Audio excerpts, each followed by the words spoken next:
क्या एक ऐसा आतंकी संगठन जो कभी अजेय माना जाता था आज अपने ही बनाए जाल में फंस चुका है? क्या ये कहानी सिर्फ आतंक की है या फिर गिरते साम्राज्य की आखिरी सांसों की? सोचिए, एक संगठन जिसका नाम सुनते ही डर फैल जाता था, आज वही संगठन अपने ही घर में असुरक्षित महसूस कर रहा है। अंदाजा तो आपने लगा ही लिया। कहानी है मसूद अजहर और उसके संगठन जैश ए मोहम्मद, जहां सत्ता परिवार में सीमित थी और अब वही परिवार सबसे बड़ी कमजोरी बन गया है।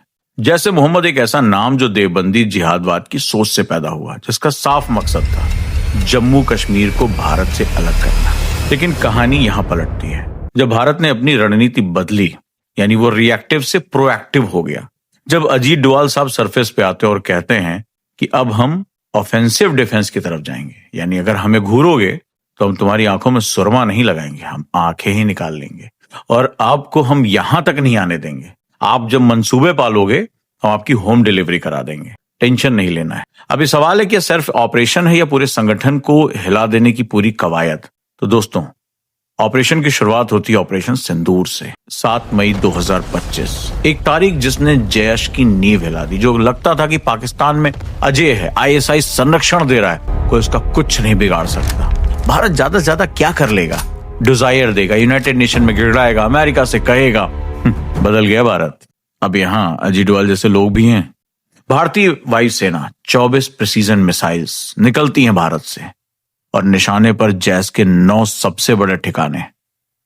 बहावलपुर का मरकज सुभान अल्लाह मस्जिद, ट्रेनिंग कैंप, कमांड सेंटर, सब कुछ ही मिनटों में सब खत्म। 70 से 100 आतंकी के बीच मारे गए और सिर्फ सैनिक ही नहीं, टॉप लीडरशिप मार दी गई। यूसुफ अजहर, हाफिज मोहम्मद जमील, ये सब नाम नहीं थे, ये वो लोग थे जो संगठन चला रहे। और फिर एक शॉकिंग खुलासा होता है। मसूद अजहर सामने आता और कहता है कि उसके परिवार के 10 सदस्य इस हमले में मार दिए गए। अब सोचिए, जब एक आतंकी संगठन फैमिली बिजनेस की तरह चलता हो और वही फैमिली खत्म होने लगे तो क्या बचता है? ये जैश के साथ हुआ। नेतृत्व, लीडरशिप जो उसकी पहले ताकत थी, अब सिंगल पॉइंट ऑफ फेलियर बन गया है। अब्दुल रऊफ असगर, उसकी मौत अभी भी रहस्य है। भारत कहता है वो तो मारा गया, लेकिन मसूद अजहर चुप है। ये चुप्पी डर दिखाती है या फिर अंदर का कोई क्यास? और कहानी यही खत्म नहीं होती है। 2025 और 2026 एक अजीब पैटर्न सामने आता है। इसके लीडर्स मर रहे हैं, लेकिन युद्ध में नहीं, कोई एक्सीडेंट से, कोई हार्ट अटैक से, कोई अननोन गनमैन आता है और होम डिलीवरी करके चला जाता है। सलमान अजहर एक कार टक्कर में मारा गया। मौलाना अब्दुल अजीज इसार ऑफिशियली हार्ट अटैक। लेकिन सवाल उठते हैं, क्या हुआ? क्या ये सब कोइंसिडेंस है या कोई अनसीन फोर्स काम कर रही है? और यही कहानी और खतरनाक हो जाती है, क्योंकि अब जैश बदल रहा है। एक ट्रेडिशनल टेरर ग्रुप से एक डिजिटल शैडो नेटवर्क में। बदला तो उसको भी लेना है ना।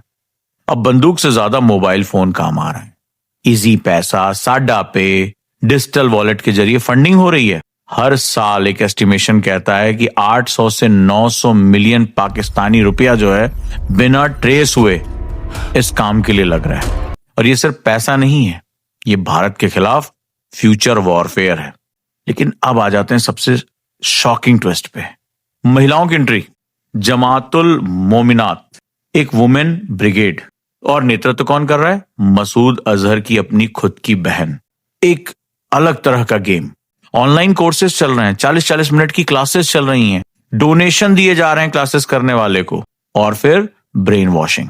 अब ये बैटलफील्ड नहीं है, माइंड फील्ड बन चुका है, जहां लड़ाई बंदूक से नहीं, सोच से लड़ी जा रही है। आपने देखा जब दिल्ली में हमला हुआ तो वहां पर पढ़े लिखे डॉक्टर्स इसके साथ जुड़ गए। लेकिन सवाल अभी भी वही है, क्या जैश खत्म हो रहा है या इवॉल्व हो रहा है? क्योंकि एक तरफ ऑपरेशन सिंदूर है, टारगेटेड किलिंग्स हैं, लीडरशिप कोलैप्स है, और दूसरी तरफ डिजिटल फंडिंग, वुमेन रिक्रूटमेंट, नई स्ट्रैटेजी। यानी एक गिरता हुआ संगठन खुद को नए रूप में ढाल रहा है। और सबसे खतरनाक बात, अब कोई सेफ जोन नहीं बचा। बहावलपुर जो कभी सबसे सुरक्षित माना जाता था, अब वहीं लीडर्स मारे जा रहे हैं। आईएसआई परेशान है, पाकिस्तान सरकार परेशान है, लेकिन फिर भी कुछ आतंकी नेताओं को गार्ड ऑफ ऑनर दिया जा रहा है। उसमें सेना के लोग शामिल हो रहे हैं।